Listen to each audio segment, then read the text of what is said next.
کیلکیریا carp کے depression میں جو ایک ایسی بات ہے جو باقی دوسری دواؤں میں نمایاں طور پر کبھی نوٹ نہیں کی گئی، وہ یہ ہے کہ چھوٹی عمر کی لڑکی ڈپریس ہو جاتی ہے.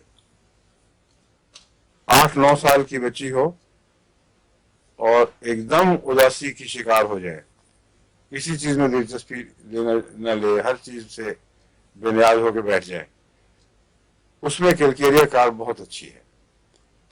یعنی پیوبرٹی سے پہلے، بلوغت سے پہلے کا جو کھیلنے کودنے کا زمانہ ہے، اس میں یہ دورہ نہیں پڑنا چاہیے، مگر خصوصاً لڑکیوں میں اگر ایسا دورہ پڑے تو معلوم ہوتا ہے کہ اس کے اندر جو ودودیں ہیں جن کا جوانی سے تعلق ہے، ان میں کوئی ڈسٹربنس ہو رہی ہے، اور اس کے لیے فوری علاج مناسب ضروری ہے، ورنہ بعض دفعہ اور کمپلیکیشن پیدا ہو جاتی ہیں.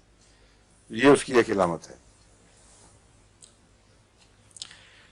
بعض ڈاکٹرز نے تو یہ لکھا ہے کہ وہ مرنے کی خواہش بھی کرتی ہے، خودکشی نہیں کرنا چاہتی، لیکن خودکشی والا مزاج مختلف ہے، اس میں تھوڑی سی وائلنس بھی پائی جاتی ہے. اس کے مزاج میں مرنے کی تمنا خالی آ جاتی ہے.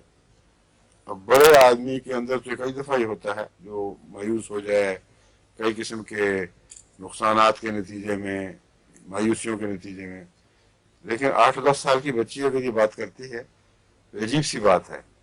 بس اس عجیب بات کے ساتھ ہی کیلکیریا کارپ کے تصور کو باندھ لیں اچھی طرح.